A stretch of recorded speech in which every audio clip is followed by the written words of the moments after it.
Live from the back of Ruth the Realtor's car, it's the Stacking Deed Show. I'm Ruth the Realtor's part-time mechanic, neighbor Doug, broadcasting live from the trunk of her 1988 Lincoln Town Car. Do you love the BRRR real estate strategy but need something a little less time-consuming? Don't know what the BRRR strategy even is?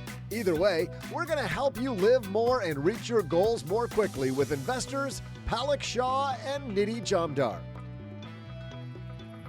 In our headline segment, what happens when you can't pay the taxes on property you inherit? Even if you don't inherit property, we'll help you remember the tax man. Plus, we're answering a call for help to Ruth's Rotary, and I'll also share some trivia on today's pop quiz. And now, two hosts who are ready, rested, and buckled in for another 8 weeks of podcasts. It's Crystal Hammond and Joe Saul-Sehy. Howdy, Joe. How are you? I don't know how I feel about I'm not quite well rested, but I am definitely ready. I am definitely ready. Did you have a good week off? A good week away? Oh, yeah, definitely. Any break is a good break. But I missed you, Joe. I always miss Joe on the off weeks. I so missed you, Crystal. I have to say that I got to hear you, though. Obviously, we got to hear you being interviewed on the House Money podcast. Money podcast. I don't know why I missed the name, but I'm glad that they let us play it. That was cool. Yes. I'm glad we got to hear even more of your story. But we've got a great story today, everybody, because Crystal, you interviewed a power couple, it sounds like. Yes. Fellow engineer Palak, Shah, and Niti Jamda. So their claim to fame is, we were talking about that during the interview. You hear that sometimes you do get exhausted. Like they had a baby and they only got like a week off or 2 weeks off for maternity and paternity leave. And it's like, you work so hard for this company. And they're like, no, get back to work. You don't need a break. You can pump milk at your lunch break or at your desk. We've got all these things for you. This sounds like it's going to be good inspiration to build your real estate empire. Exactly. And you could do it on the side. They started it on the side, but they scaled. They're like, all right, we can do this. And they have like over $10 million worth of property now. And it's been a slow and steady. So that's fabulous. We also have a great headline. So why don't we get into it? Our headline today comes to us from Yahoo Finance, or should I say Yahoo Finance? I don't know what came over me. This is written by a mutual friend of ours, Martin Dasco. Martin writes, I inherited generational wealth through real estate, but couldn't pay the taxes. Here's what happened next. Martin writes, many people have likely dreamt about inheriting a home or coming into real estate wealth. What they don't realize, though, is that inheriting a home comes with its own set of unique challenges. What happened was this woman, Ashley. Our other friend. Yeah. She is. We know Ashley as well. She inherited a house and she didn't have the cash to pay the taxes. When you inherit real estate, you have three options. You can sell it right away. You can treat it like a rental property and collect tenant rent payments, or you can move into it. And every one of those you choose is going to change your tax liability. Maybe we'll get into that a little bit. A lot of people listening to this, Crystal, aren't going to be inheriting houses, but I think this is a good reminder that when you have a real estate empire, there's going to be these ongoing costs, one of which is taxes, another is maintenance. You're going to have some money set aside if you don't have tenants. Agreed. I know a lot of people that have lost homes to taxes. I remember DC has a program, it's called From Vacant to Vibrance, where they were auctioning off these homes that people either, lost to tax sales or they were in middle of a renovation and ran out of money. And there are a couple, I don't know why they do this sometimes. They're like, okay, we'll let people come to the microphone and ask questions. And I was like, oh, that was a bad idea. So, of course, there were people coming up saying, we lost our house in a tax sale and we want to get our house back. That meeting took a turn. But a lot of people, now you can look out for this when you are, writing wills and things like that to have the money set aside for the taxes. It goes back to our interview a few weeks ago with Paula Pant, when She was talking about, making sure that your purchase number is correct. And what she was really talking about was often people will say, well, hey, after I pay the mortgage, I got an extra $100. Let's say that your mortgage is $900. You charge $1,000 for rent. You're like, oh, I'm clearing $100, but you're not clearing $100. Nope. You are not. You've got the tax bill, you have the insurance, and then you're going to have upkeep. I mean, the roof is going to need replaced every number of years. The furnace is going to need to be replaced. You need to have a solid number on top of that mortgage between what you're charging your tenant and what you're spending on the mortgage to make sure that you can do upkeep. Right. And you say that most people already have that worked into their numbers. Like Paula said, always work those maintenance numbers into your budget, because that will save you when come times that something happens, and you'll have peace of mind because you saved up for it. And then this tax issue also reminds me of that old famous Oprah, you get a car, you get a car, you get a car. Everybody was crying, heads exploding, excited until it was time to pay those taxes. So, that's right. The tax man cometh. He was like, hold on there for a second, buddy. So the tax man always cometh. So always, always, always don't forget the PT, property insurance taxes. I forgot about that. Like a huge part of the audience didn't end up getting the car because they couldn't pay the tax to get the car. Exactly. Yep. So yeah, that's a huge part of the expense. So then what are the other options? You can move into that place.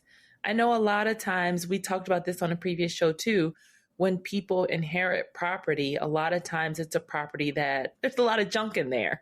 Yeah. And that property usually has a lot of deferred maintenance, needs a lot of work. And then that also is what you'll have to look out for. I know it truly is the same as when you buy a house that is, a fixer-upper or one, from a tax sale. Often you'll move into a house, and sometimes we've all seen the pictures of people buying these houses, and people have treated them just absolutely horribly. And so now you got to go in and do a lot of cleanup. Oh, yeah. So tax planning is number one, because I think she ended up selling one of the properties to cover the taxes for a different one. And just have a plan, because you don't want to be stuck in over your head, because it seems like, you inherit something. Oh man, this is going to be amazing, until the numbers come in. So yeah, do that as early as possible. Yeah. Ashley, in this piece, we'll link to it in the show notes. Ashley inherited, it was a basket of properties, and had to sell one to get the liquidity to be able to hang on onto the rest. And certainly when you're making that buying decision with your first property, you have to realize that there's going to be some work. And I even think about just my first house that I owned. I felt like I was on a first name basis with Home Depot, Crystal. I mean, and then with my rental house, it was the same. When you buy these properties, you have a lot of work that you have to do. So there's got to be some money. In this case, it's the tax man. Other cases, it's just to get the property up and running. Same for me. When I got my first place, I was, Menards. We had Menards out there. So I was at Menards all the time. And luckily, my uncle, may he rest in peace, he was my go-to guy, unofficially too. Oh, I was like, good. By the way, a handyman in the family? Yeah. So he's like, yeah, you should do this. You don't have to do that. So he did a lot of the work for me, but it was a big task to take on. And then I found out about a city program. So I actually got a grant to get some more of the work done. So definitely when you're buying houses too, or even if you're inheriting houses, look for government programs, because there are people out there that can help you. Can I pause for a second on Menards? Because when we were in Detroit, we had a Menards down the street. I'd never been in it. I'd never went until we were maybe 2 or 3 months from moving away. And we went to Menards to get something. It was during COVID. And I think it was actually, we heard that they had a lot of disinfectants and a lot of stuff. So we went there right as the store opened, because we didn't want to be there when other people were there. And of course, you're all, you're masked up. And I remember Menards is one of the first places I went when I finally left the house during COVID. But I'd never been in one, Crystal. Menards are phenomenal. Oh, yes. They're clean. They're well lit. They're incredible. Fully stocked. I'm They like, are why the always hell? stocked. Why have I never been in this store before? Menards, if you want to sponsor Stacking Deeds, just Please do. Write us an We email, love because I was shocked by how much I liked Menards. I'm like, They why did send I you never go in this? coupons. Oh, yeah. And now they've even upgraded more. It's almost like a home goods now. They've added like fancy decorations and candy. There was a Menards we went into after COVID. There was a guy playing actually two different Menards. There was somebody playing the piano. Oh, wow. In the middle of the store. How about that? Wow. We're getting serenaded in the middle of our people like, what does that have to do with real estate? Shop at Menards. DIY. We will link to this piece because I think that especially for our novice investors, I think this is a great headline to just remember that the math has to include your property tax. The math has to include cleanup at the beginning. My son on one of his properties, Crystal, the grass was really long behind the house and he bought the house. He hires somebody to cut this really high grass, bring a brush hog out and cut the grass out of the backyard. They found a car in the backyard. Shut up. The grass was that long. Can you believe that? He had no idea when he bought the house that there was a car hidden in the backyard. And then he had to go through all of this rigmarole of going to the state to find out whose car it was because he couldn't sell it until he could claim ownership, right? He had to make sure that he could prove that he owned it. So he had to find out who owned it, what the deal was with the car. It would end up being this whole thing. I just would have towed it. With his rental property. It was wild. He was like, well, maybe I can make some money selling this car. Oh, true. It was a Pontiac Grand Am. A Pontiac, good old Pontiac. With a VHS player in there. That's right. Add that to the graveyard. hidden in the backyard. Oh, the place was such a dump. But obviously that all costs money. So I think this is a great lesson. Coming up next, Crystal is going to go toe-to-toe with our guest today to learn about how to make more money with less effort, it sounds like. You got to scale.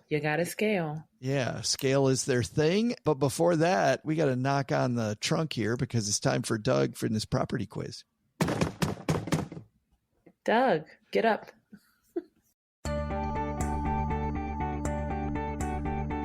Hey there, daters. I'm Ruth's wrench-wielding repair guru, Neighbor Doug, and it's time for today's property pop quiz. In 1884, James F. Jackson purchased a large parcel of land at Fort Ward in Alexandria, Virginia. He paid a whopping $311 for 11.5 acres with the western slope of a bank at Fort Ward. Wow, you can't even buy 11.5 bottles of Fiji water for $300 these days. But here's today's question. If Jackson had purchased that land today, how much would it have cost? Roughly $900, $9,000, or $90,000? I'll be back right after I run to Mount Fiji to collect some water. Hey, Ruth, can this thing float on water? I mean, it's got it. It's as big as a boat.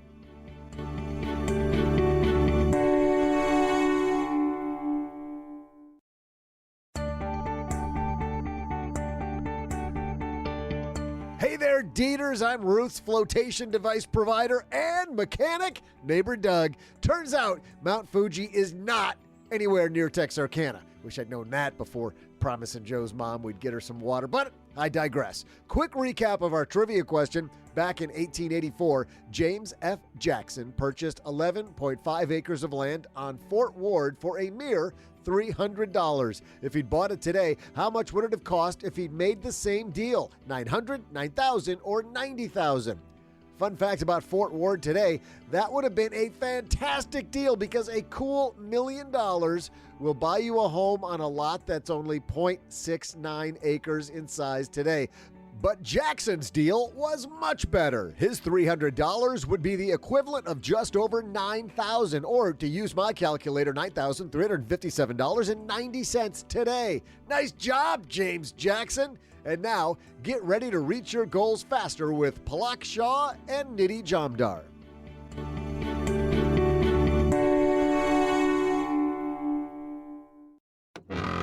All right. So, Ruth, let's pull over for my friends. We have today joining us, we have Palak, Shah, and Niti Jamda. Is that correct? You said it perfectly. Yeah. Yay. We're not going to say I'm perfect, but cool. Get on in. So I am so excited to talk to you two today. I know our audience is going to get a lot of info. So first of all, we want to talk about your why. And of course, why did you even decide you wanted to write a book in the first place?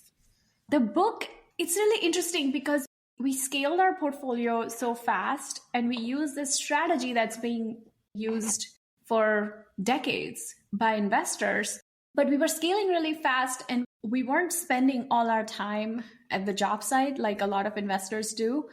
And so people asked us, how are you doing this? How are you scaling so fast and you're not spending all your time DIYing everything? And we kept saying, oh, it's systems, processes, and teams. You really have to establish that and run it like a business. Everybody would be like, what does that mean? And we always thought, okay, we're going to explain it to you, but it takes so long to explain how we're running things. And we really wanted to help people and add value. And writing a book allows us to pour everything in without having to explain everything in 5 minutes, right? It go through all our systems and processes. Do you have anything to add? Yeah, and to your question of Christoph, like why we wrote it, I think it kind of goes back to our why of why we started building wealth, right? Started on this journey. Yep. And what Palak was referring to is also real estate, just so everyone, understand, like this is what we do is we built our real estate portfolio very fast. But before that, we were in corporate jobs. We did the traditional path of you get a college degree and you climb a corporate ladder. And we did it for a good 15 years. And we actually didn't mind it. We liked what we were doing. We liked our jobs, but then we had kids. And then that's when everything changed, right? And we had a 2-year-old and a 2-month-old. And even though we had all these great careers, we didn't have enough time to spend with them.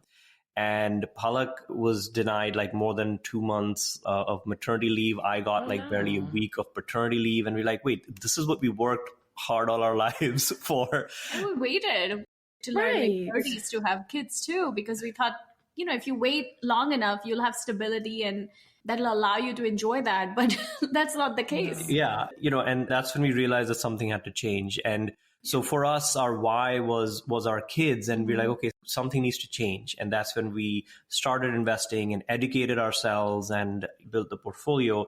And writing the book, the big why for us was to spread the word. We wanted to shout from the rooftops, guys, this is possible. Because a lot of times when you're in the grind, you think that's the only option. Right. You think that climbing the corporate ladder or doing a W-2 job is the only way to build wealth, but it's actually the slowest way to build wealth. So that's what we realized, and that's why we wanted to spread the word. So how did you balance in the beginning? So, okay, you reached your breaking point. You're like, okay, corporate America does not love us. We've put 15 years in. All we want is a little bit of time with our newborns. And they're like, no. So what was that first move that you made to start even investing in the first place? Or why? So the very why first... real estate? Yeah, why real estate too? Yeah, great question. So we actually did a few different businesses before we got into real estate. So we tried a few side hustles. We first tried like an Amazon business, like retail arbitrage where you buy like products and sell it on Amazon. We weren't really sure. Like we tried that for a few months. That didn't really work. And we weren't really into it either. And you don't build wealth. And it was, again, creating a source of income rather than building wealth. Yeah. And then we tried like an art business where, we have a lot of artist friends and we help them sell their artwork because they had to pay really high commissions to the galleries and all that. Mm-hmm. So we would try to create all these different business models. And then we were watching like a few shows on HGTV and we're like, we love real estate. Why don't we just, and real estate is a great way to build wealth.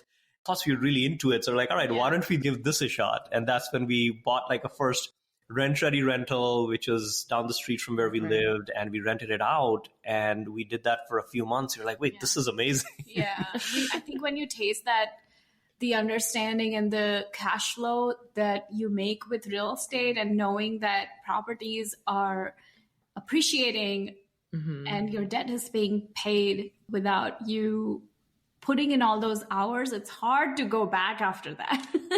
That is true. Yeah. So your first one, you said it was down the street from where you were. So then did you put 25% down? We did. Okay, we didn't know any better. So we did. Oh, no.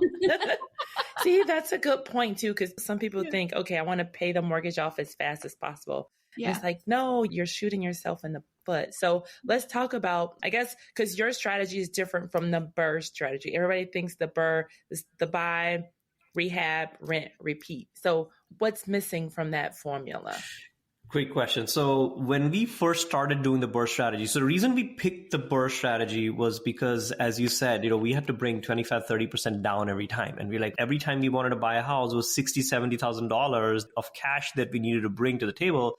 Like, we could do this, but we could buy only like one house a year, because how do you come up with that much amount of money at the same time? So that's when we discovered the BRRRR strategy, because that allows you to basically increase the velocity of money and remove the capital constraints. So the way it works, for those of you who may not be aware, BRRRR strategy is basically you buy distressed property, you rehab it to force the appreciation, and you rent it out instead of selling it. That's what flippers would do, right? They would flip the property, but we love buy and hold because we want to keep it and we want to grow wealth as opposed to just income. So we rent it out and then we refinance, pull our cash out, and then use that same money for the next deal and the next deal. So now we remove the capital constraint and we are forcing the appreciation in a short period of time as opposed to waiting for years for that to happen. So we knew that the BRRRR strategy was something we wanted to do. Yeah. But when we started doing it, we realized there's a lot of challenges associated with just how there's so many different ways you can do the BRRRR strategy. And we had 3 goals in mind when we first started, which is we wanted to scale fast. We didn't want to wait like 10 years to do it. We want to do it in 3 to 5 years and replicate our incomes. Number 2, we wanted to, create passively, in the sense that we didn't want to be too involved. Like, we didn't want to be those people who are at the job site every day and, putting up the tiles and, putting up the cabinets in the kitchen. And we wanted to do it in a way that we didn't have to do that. And we wanted to do it in a way that created the time and location freedom for us. Mm-hmm. And so with those goals in mind, we figured out the specific blueprint in the BRRRR strategy that allows us to bring, and we also didn't have a lot of capital when we started. So I just quit my job too. Yeah. And so it was like double capital constraints. You already have capital constraints as a W-2 employee, and then we just become a single income family. So we had to figure out how to do this and scale it without having that additional income and savings that we used to be able to have. So it was like double constraints right there. That's right. And so then we said, how do we do this in a way that we bring very little of our own cash to the table? So we created this blueprint for BRRRR, but it's a very specific way to do the BRRRR strategy, because there's so many different flavors of so many different ways people do it. Mm-hmm. But if you keep those 3 goals in mind, scale fast, less of your own time and less of your own capital, that's the scale framework that we came up with. So would you say, I know a lot of people, because you talk a lot too about due diligence. Why do you think people skip the whole due diligence part? Because would you say that's what helped you in the scaling? Absolutely. What due diligence helps you with is really making sure that the deal works. Right. I think if we always say that if you want to outsource, we're all about building these processes and running it like a business. But there are 2 things we always say, don't outsource. And number 1 is deal analysis. You really need to understand your numbers, and, having someone else do the walkthroughs, you should still be knowing your numbers so well that you understand, you can predict the outcome of the deal, the exit strategy, what it's going to end up being at the end upfront.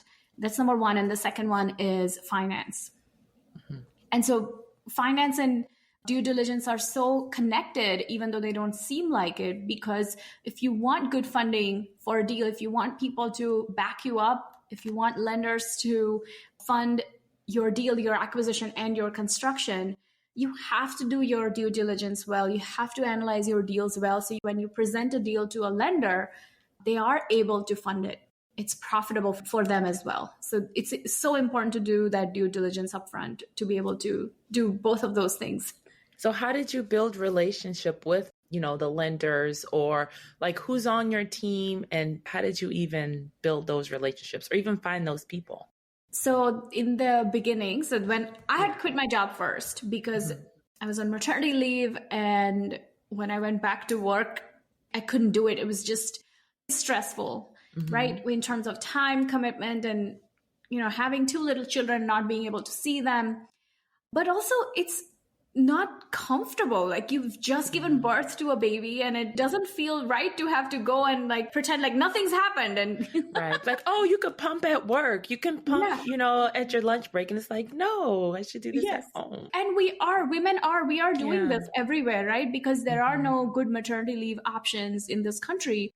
but I don't even know what we were talking about. I lost my Building the teams Build the in team. the beginning. Yeah, in the beginning. Like, It's like one of my biggest rants about lack of maternity leaves and women having to go back to work so soon. But yeah, so BS. so I quit my job and we had a toddler and a newborn. And what I would do is during their nap times, I was either putting them in the back of the car in their car seats and driving around, scoping out neighborhoods, or I would call lenders. And so at one point, I built like this big encyclopedia of lenders where I'd called 90 some banks Wow. and really understanding what are their terms? How are they looking at deals?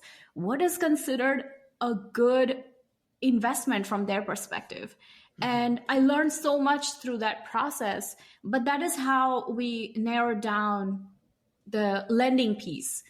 Okay. Is just a lot of research and working with a lot of different lenders. That is cool. I would have never thought, because most people would be like, okay, I'm gonna go straight to a mortgage broker and I get what I get. But like you, that was like a long play to really, really figure out what they were looking for. And It's would a you long say, yeah. So then would you say they were more concerned about the deal or still looking at you? So as a new investor, if you're just starting out, I'm going to say the lenders look at both, especially we're really big on commercial finance. If you want to scale a real estate portfolio, conventional lending can only take you so far. If you want to run it like a business, move over to the commercial side, learn how that works. And when you think about commercial finance as a new investor, lenders are not just looking at the deal, they're also looking at who they're lending to. And so they're going to look at both. Absolutely. Okay, so then did you set this up? How many deals had you done before you decided, let's go commercial? And then were you saying like, okay, we need to set up a company or we do this as ourselves? Like what was next? Yeah. So we actually did, I want to say 3 or so deals where we did it with conventional financing and we put 25% down. And we were at the same time doing research and like, wait, how do we scale this thing? Because conventional financing has a limit of about 10 houses that you can get in your personal name. But even then, once you go past 3 or 4 houses, banks make it very difficult for you because these are conventional loans that you're getting, whereas what you're trying to do is set up a business. And it doesn't sit well together because banks... The lending isn't meant for... The lending is not meant for just keep buying investment properties in your personal name. And also all these risks associated with owning properties in your personal name, in case a lawsuit happens, something happens, you're personally liable. And so for these reasons, we're like, wait, and we looked at a lot of people that had started in real estate before us, and they still were stuck at around 3 or 4 or 5 houses. And we said, we don't want to approach this like mom and pop landlords. We want to grow this like a business. And I think that's when a real like sort of change in perspective happened. Yeah, and we said, okay, now let's look at every step in the BOR process and think about it, how a business should be run. And then commercial financing was a big, big component of it because it takes a while to understand it. It's very different from conventional financing. And so really understanding all the terms and everything. But once you understand commercial financing, you realize that it just gives you so many options as an investor because they're products specifically made for every investment scenario. So that's when, we realize, all right, we got to really treat this like a business. Yeah. Oh, okay. That's a good one. Let's see. And a lot of people don't think, okay, so you started from about 3 to 4 houses and then went to commercial. I was thinking, okay, they had to have like maybe 20 deals under their belts before they went commercial. So how did you even learn or get the start with the commercial part? Yeah, as I said, just calling a whole bunch of lenders and asking questions and getting that understanding on what it's going to be to make this business scalable. And in some ways, necessity is the mother of invention. And because we had become a single income family, we really had to understand how we could scale this while being on, one W-2 and eventually having no W-2, right? And the only way to really do it was through commercial financing. So that's what, and just to add to that, like, I think for us, what's played a really big role in our journey is having mentors along the way, because there's just so much you can learn from, just reading stuff online. And sometimes this is like our thing that anytime you want to learn something new, it could take us 6 months to a year for us to figure it out ourselves. Or we could just go to mentor and be like, can you teach me what you know? And I want to be you. And, it's like, always ask yourself, who do you want to be like? And just replicate what somebody else is doing. There's no need to reinvent the wheel. Somebody's figured this out. Just tell me how to do it. Yeah. How did you even meet or approach a mentor? Do you slide in their DMs or? These days, when we started off, it was hard because social media wasn't that big back in 2014, 2015 in terms of people putting a lot of content out there. So it was hard to find people. And so we just had to find people locally. But now it's so easy, right? There's so many people on social media that you can, connect with through podcasts, through books. Find somebody that resonates with you in terms of not just their investment philosophy, but I also like to align myself in terms of I would want to be. And I think that's how I like, whose essence do I want? And then if you really connect with them, just approach them. And, a lot of times these days people have already coaching programs or, things you can. And so to me, that's an investment. Self-education and growing your skills is the best thing you can do in terms of return on investment. That's a good one. That is a really good one, a mentor. So what do you think people get wrong? Because I think a lot of people don't realize it's still a lot of work. So what do you think beginners get wrong in the scaling process or even in taking that first step process? I think a big one is we work with hundreds of investors, right? And the big theme that we've seen is just being in that analysis paralysis mode. And we did this for a long time ourselves. So we know what that feels like. It's great. It took us a year, right? To find our first deal. Like it took us a whole year to get our first burr because it's hard. It's hard. And, and we read a lot of books and we listened to a lot of podcasts, and that's amazing. It's such a great way to understand what your philosophy is and what you really want to do and where you really want to go. But beyond a point, you have to take action at some point, right? You got to tell yourself that I've done enough research and and a lot of us are not natural risk takers. And Palak talks about this, which is the risk-taking muscle. I always thought that risk-taking was a talent, like you're just born with this talent and people are just by birth, they just came in. It's not like that. It's a muscle. You have to flex it. The more you flex it, the better you get at it, right? And you start with smaller risks and you can grow. And I think that with the first time investors, the big thing is, I feel like a lot of investors take analysis paralysis point that you just mentioned. I think a lot of investors, they kind of just run after a deal that's in front of them instead of narrowing things down and understanding first what they really want to do. Because what I see new investors do a lot is they look at different neighborhoods, they look at different kinds of properties, they look at different strategies all at the same time. And unless you narrow it down to, hey, what is the strategy that I'm after? Where am I going to invest? And what type of property am I going to go after? Now you just eliminated 90% of the deals, right? So first, research on what do you want to accomplish, right? So if you want to retire in 3 to 5 years, you want to build generational wealth and income for your family through real estate, you want to find a strategy that allows you to not only have that income, but also buy and hold. That way you're also creating wealth. Yeah. And, it's that shiny object syndrome, right? Like as new investors, we can always be, and we still have it, by the way, like even after building a portfolio, we're still like, oh, what about that? Like, should we try that? And as we grow, there's always shiny objects, there's always distractions. And so it's like important to figure out, do your research, read books, listen to podcasts, figure out the one strategy that works for you, and then just stick to it. Because a lot of times, and this is another, if I can add to the list of challenges that new investors are faced with, right? Which is where new investors will think of this, oh, this is a good strategy. Let me learn everything I can about this strategy. They'll learn it, they'll read books and they'll listen to podcasts. And then they'll get to a point where, wait, this is getting hard. But, now this other strategy sounds really good. So let me do the exact same thing for this other strategy. And you're starting from the bottom of the ladder every time. And, so it's easier to just pick one, give it time and master it. And I love what you said, and know that it gets easier after it gets harder. because it's going to get harder in the beginning when you're trying to build and scale a business. And then it gets easier once you have a bunch of properties. But people quit right before that because it gets harder. Well, that's true. And FOMO too, the fear of missing out. I think some people, when you said earlier, like, the deal that's in front of them, it's like, well, no, that doesn't fit your persona or your goal, let it go instead of trying to go after everything else. So you help people, correct? Like not only do you have, so the name of the book is Accelerate Your Real Estate. And what else are you helping to have people accelerate their real estate? So we share a lot of content on social media that allows people to take, for free what we have and implement it.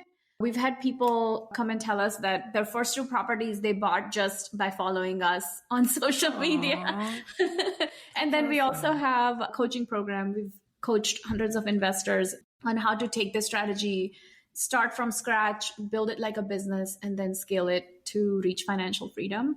And we work with a lot of variety of different investors. And I remember like last call I was on, it was like, it's such an interesting mix of people that we serve. It was one surgeon who said, oh, I'm going to be in and out of this call because I might get pulled into something. Wow. And at the same time, we had a police officer on the call and he's like, I might also be in and out of this call because I might. So it's such a great, diverse group of people that we work with. But that's another way that we help people reach financial freedom.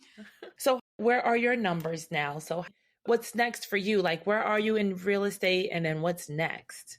Yeah, great question. So right now we've built about a $10 million portfolio of our own, and that we grow every year by, every year we buy a couple $1 million worth of real estate. And that's pretty much an autopilot. A couple million. Yeah, there you go. Yeah. It's rinse and repeat. Yeah, it's once you have the systems and processes, it's just not as hard as it seems. I mean, yes, there's challenges, always challenges in growing a business. But, you get better at dealing with those challenges, right? You get more experience, and so it's not as difficult as it seems. Yes, it's hard to get there, but once you're there, it's a lot easier. And then, so we continue to grow that every year.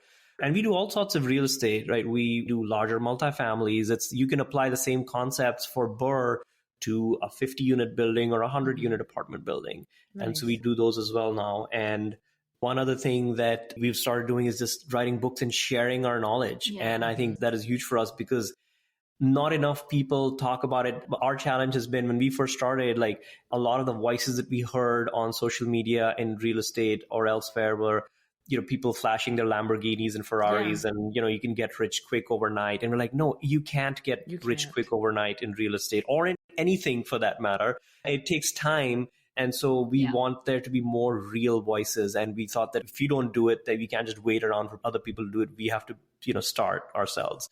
And so that is a big passion for us, is to just spread the word and hopefully motivate people, encourage people, and, give them what they need. And social impact. I think something that's on our radar now is to make bigger social impact. And one of the ways we are currently doing it is through affordable housing. So we're really big on Section 8 housing, and not just Section 8 housing. So number one, it's amazing to be a part of as a landlord for the Section 8 program, because 2/3 of the landlords in this country don't even accept Section 8 vouchers. Oh. And so we're part of the solution. And it's amazing to be able to make that kind of impact, whether you're a new investor or experienced. So that's one way. But the other way that we make an impact through the Section 8 program is we'll work on raising the bar on Section 8 housing. So we're still putting in higher end finishes in these properties and, fixing things on time and being, able to serve the community at a higher level. So, being able to make that social impact as a landlord. Yeah. And on our radar is to now next, kick things up a notch and see how we can make a bigger impact in the community. So that's what we're brainstorming these days, what's coming next for us. Oh, that is awesome. So where can people find you online? So you can find me on Instagram at Open Spaces Women. Oh, nice. And you can find me on Instagram at RE Wealth Blueprint. Got it. RE Wealth Blueprint. Well, We're at the end of our ride. Ruth just randomly kicks us out of the car. So maybe you'll have to take the bus or Uber to your real destination. But thank you so much, Palak and Niti, for joining us today. Like, this was an amazing conversation. And thank you for sharing, with our audience, selflessly sharing. Thank you so much for having us, Crystal. This was really awesome. Fascinating conversation, Crystal. What a great ride. What a great ride. Yes. Nice people. Very nice. So yeah, I told them we got to have them on again because we talked about the things that newbies get wrong, like due diligence. Always do your due diligence. We even talked about that before we came in, and it was just the numbers, making sure your numbers are good and treat it as a business. They did talk about treating your real estate as a business so you can scale. Yeah. And that's where the wheels always come off the bus. When you don't treat it like a business, which, people wonder what that means. In fact, people wonder what a lot of these things we say often mean. Get your numbers right. We talked about that during the headline. You need to cover not just the mortgage, the obvious stuff, but the not so obvious things in your numbers. So when you get the spreadsheet out, you need to think about maintenance. You need to think about property taxes. You need to think about insurance and add those in. But I think when you talk about treating it like a business, Crystal, let's define that for a second. It really means having a system like scale. You need to have scalable work from a system.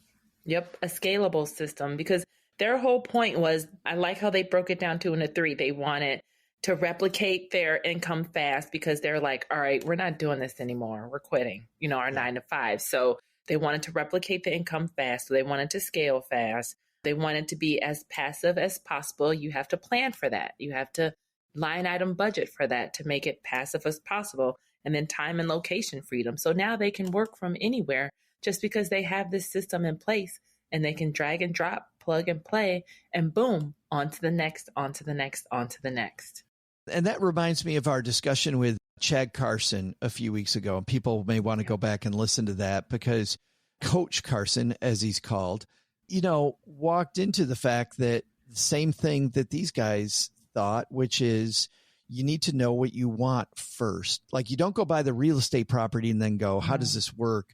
Really, they're beginning, Crystal, with the end in mind. They know what the end game is that they're looking for, and they start from that spot. Chad Carson said, I don't want to build a huge real estate empire. I want to build enough of an empire that I can just do other stuff. And because of that, then he built it a certain way. My son's building his. He likes working at Microsoft. He enjoys his job, but he knows that won't always be the case. So his sole goal with real estate is to make it so he can walk away whenever he wants. Like, if you begin with that mindset, I think you're going to do things better. Oh, yeah. And it keeps your North Star that you're traveling toward in view. I like the North Star. Yes. Yeah, absolutely. When are we going to have your son on the show? He's kind of shy. I should ask him. Yeah. I feel like I stole all the talking for both of us. I believe that. Definitely believe that. Not the talker dad is. Time for Ruth's Rotary. Oh, that's not the phone ringing. We want you guys to call us. So we have a listener. Yeah, we have a listener question that a listener wrote in, but we do want to hear your voice. So call us too. So today's question comes to us from Jamie. Can you talk about the pros and cons of using property management company for a rental property? Oh, Thanks, this is a good one for our newbies. What's cool about a property management company, Crystal, is it can make your job a heck of a lot easier. Yes, but they do want their cut. Like, don't underestimate that they want their cut. And they have their terms. So I would say a big pro is that the headaches aren't there. You're setting it and forgetting it. They will find tenants if you want. They will schedule all the maintenance, any repairs, collect rent. I hated showing properties. Like, that was one thing that I did not have time to do. I happily paid my realtor to do all that for me. But what's the con? That costs money. The price that I pay for not one to show my property is I had to pay 1 month's rent for that. And so when you are hiring a property management company, it goes anywhere from 10 to 20% of what you're collecting in rent. But that gives you peace of mind. And you've bought the property so well, you followed your formula on math that you can afford it. That's no problem for you. But they have a lot of a la carte services, if you will. So if there are things that you feel more comfortable doing, put that in your agreement. Just make sure you start right with your agreement. Make sure you know what's covered and what's not covered. Make sure you spell it out clear, like you're both 5, what their responsibilities are, what yours are. And remember, it's your house. So your rules, your lease, all that kind of stuff. Yeah. The great thing about a property management company is if you don't have your team together yet, the property managers have a team of people that can do the maintenance, that can take care of the things. The bad news, Crystal, to your point, is you're going to pay for that. So maybe when you're first starting out, having a property management company is a good idea. But as you talked earlier, we talked about having a system and scaling.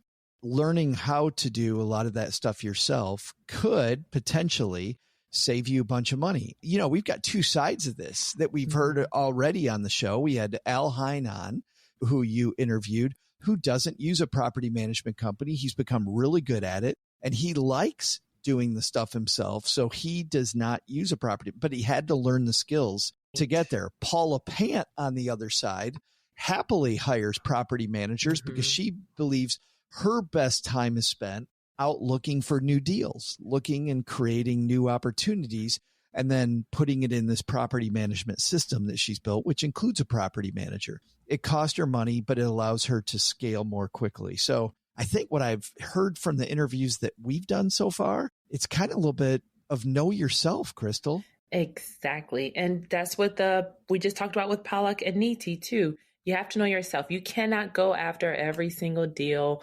FOMO, fear of missing out on the next best thing. Nope. You pick what you're comfortable with, you know yourself, and stick with it. Don't vary into uncharted territory. So know what you like, know what you want, because some people do. They get joy, like it's therapy to hammer nails. That's not me. Therapy is sitting on a beach for me, just responding to a text, maybe like, yeah, fine. Yeah, go ahead, fix it. Because some things you may have to approve, before they knock off the roof. They're not going to just repair a roof and send you a bill for that. You get to approve or deny that. So you pick your poison there. The biggest con I've heard about property management companies have been that they truly are not invested the way that you are, like the mediocre ones, the bad ones. And if you get those people, you have to have the courage to fire them and to get a different one, to keep trying out property management company after property management until you get a company that treats it like it's yours. Our co-host at Stacking Benjamins, OG, had a property manager who always sided with the tenant, Crystal. Always said, yeah, hey, I got this thing from the tenant that they can't afford to pay the rent this month. And he's like, so you're the property manager. What are you doing about it? And they're like, well, I'm bringing it to you because I don't know what to. He's like, your job is to handle that. Right. Yeah. Oh, these people said that they had some problem with, what was it? I think it was the water. And they're like, yeah, they have all this problem with the water. Well, OG goes down to the place. It turns out the tenant created the problem. Oh, no. The tenant actually was doing things that was making the problem worse. And the tenant said, well, this doesn't work, so I'm not paying rent. And property manager's like, they have a point. He's like, no, they don't have a point. They caused the issue. Right. So this is a great pivot too of make sure that's in your lease of what the tenant is responsible for, because those flushable wipes are never flushable. I don't care what they say. I've seen the newest wipes say plumber approved. They are not plumber approved. Do not flush those wipes because that is ultimately the tenant's responsibility. But they're going to come to you, the landlord, like, hey, this is a problem. And it's like, yes, this is a problem that you caused. So spell that out in your leases. Thanks for that question, Jamie. If people have questions for us, though, we're getting so many nice people writing us. In fact, I've got another person today who wrote us in the corrections department. Before we get to that, where do people call into if they want to call us? You head over to www.stackingdeeds.net/voicemail. So you do have an option to write, but you can also record a message, and then you can re-record it if you want. You can put bass in your voice if you want. So you can humor us when you call in, and we'll add it to the show and we'll answer it on the show. Just like got a wonderful note from Derek. Derek wrote me and said, East Tennessee boy here. He heard us talking about these communities where Airbnb prices are dropping, and they are largely places like Las Vegas and the New Jersey Shore was on there. We had all kinds of Myrtle Beach was on there, which is near Pigeon Forge, and Gatlinburg, Tennessee, a place, Crystal, you've never been and you got to go. But there's a town that I pronounce Sevierville. Never heard of. Derek's like, East Tennessee boy here. It's pronounced Sevierville. Sevierville. And he said, definitely not Sevierville. And he said, love you, man, Derek. And I actually wrote Derek back, Crystal, and I said, hey, how are you? You know what? It makes it even more fun for us to call it Sevierville, because then I get to chat with you from time to time. But we don't want to annoy Derek. So everybody who lives in good. I'm going to pronounce it wrong. Sevierville. And actually, when you look at the way that it is written, Sevierville. When you look at the way that Sevierville city is spelled, it actually makes sense. Sevierville. So everybody in Sevierville, we apologize. We were wrong. All right. We apologize. All right. Thanks for that. We apologize. Next week, Crystal, we've got another great show. Who's our guest next week? We should have planned this out. Let me take a quick look. You should have queued that up. Joan Hairlong, who's going to talk to us about a project she's worked on called As Is, about when you buy stuff, you buy it as is. And we're going to talk about that phrase with Joan. We're excited about that. Yes. But if people want to get the show notes and learn more, where do they go? Please head to stackingdeeds.net/show notes. And they are handwritten by me. I am an actual pen and paper person still. So I've evolved to, I have a notebook, but I also have my iPad that has a notebook. So I write in both my iPad's notebook and my pencil notebook, because I love these fancy colored pens. So when I spill water, my words are all gone. So that's what I get. So head to stackingdeeds.net. We should say lovingly crafted. And you will get the show notes delivered with all the special notes. By our own Crystal Hammond. All right, that's it. Crafted. Doug, what should we have learned today, man?